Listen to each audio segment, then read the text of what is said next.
Doctor Mangesh Patil है। मैं consultant radiation oncologist हूँ, विकिरण चिकित्सा तज्ञ, अमेरिकन ऑन्कोलॉजी इंस्टीट्यूट ना। अमेरिका से डॉक्टर सुशील बेरीवाल, जो कि अमेरिका के जाने माने रेडिएशन ऑन्कोलॉजिस्ट है। कैंसर पेशेंट्स में ट्रीटमेंट से पहले, ट्रीटमेंट के दरमियान और ट्रीटमेंट के बाद उनकी जीवन शैली में कैसे सुधार लाया जाए, और कैंसर की जो ट्रीटमेंट्स है उससे उनकी जीवन शैली में जो विपरीत परिणाम हो रहा है उससे कैसे बचाया जाए, इसके लिए चर्चा हुई। विविध मार्गदर्शक डॉक्टरों ने, जैसे कि सर्जिकल ऑन्कोलॉजिस्ट मतलब कैंसर की सर्जरी द्वारा चिकित्सा करने वाले डॉक्टरों ने सर्जरी के पहले, सर्जरी के दरमियान और सर्जरी के बाद में क्या चीज़ें करनी चाहिए जिसके कारण सर्जरी से ट्रीटमेंट लेने वाले कैंसर पेशेंट कैसे तनाव मुक्त रहे, उनका क्वालिटी ऑफ लाइफ कैसा अच्छा रहे, उसके लिए मार्गदर्शन किया।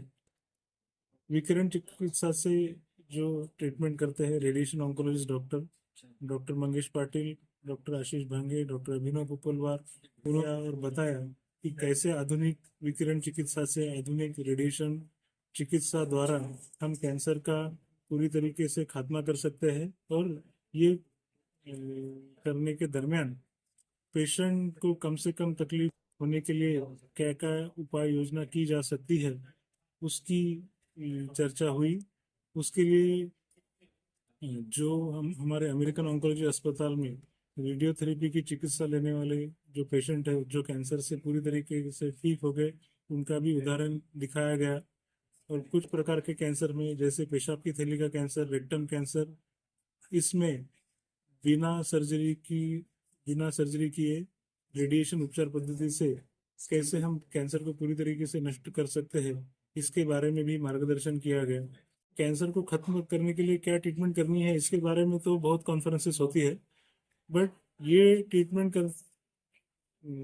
करने के दरमियान पेशेंट को क्या तकलीफ हो सकती है और होने वाली है, और खत्म होने के बाद भी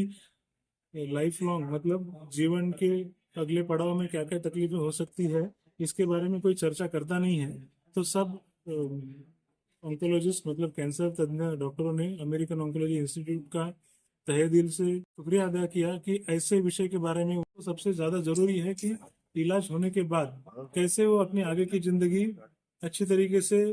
जी पाए, और उसके लिए पेशेंट काफी व्यथित रहते हैं। बहुत बार पेशेंट को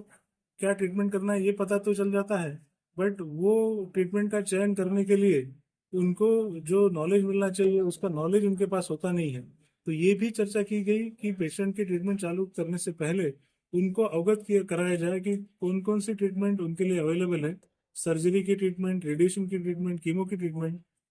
किस ट्रीटमेंट से उनका कैंसर पूरी तरीके से ठीक हो सकता है। और अगर दो तरीके के ट्रीटमेंट से कैंसर पूरी तरीके से ठीक हो सकता है तो हमने ऐसे ट्रीटमेंट का चयन करना चाहिए जिसमें साइड इफेक्ट्स कम है, जिसमें पेशेंट की जो जीवन का गुणवत्ता है, आगे की जीवन की जो गुणवत्ता है, क्वालिटी ऑफ लाइफ है, जो अच्छी रह सके। ऐसे ट्रीटमेंट का चयन करने के लिए पेशेंट को हमें जागरूक करना चाहिए। उस जागरूकता अभियान का एक पार्ट आज हमने उसकी शुरुआत की है, और जिसके लिए काफी डॉक्टर खुश थे। और एक ऐसी, और हम सोचते हैं कि इस प्रकार के अवेयरनेस से, और इस अवेयरनेस की जरूरत डॉक्टरों को भी है, पेशेंट को भी है। जो आज शुरुआत हुई है डॉक्टरों में इस विषय के ऊपर चर्चा करने के लिए, हमने उनको उद्योग के दरमियान क्वालिटी ऑफ लाइफ मतलब जीवन की गुणवत्ता बरकरार रखने के लिए और जीवन की गुणवत्ता बढ़ाने के लिए क्या क्या चीजें करनी चाहिए, उसका मार्गदर्शन, उसका अवेयरनेस बढ़ाने के लिए ये कैंपेन सक्सेसफुल रहा।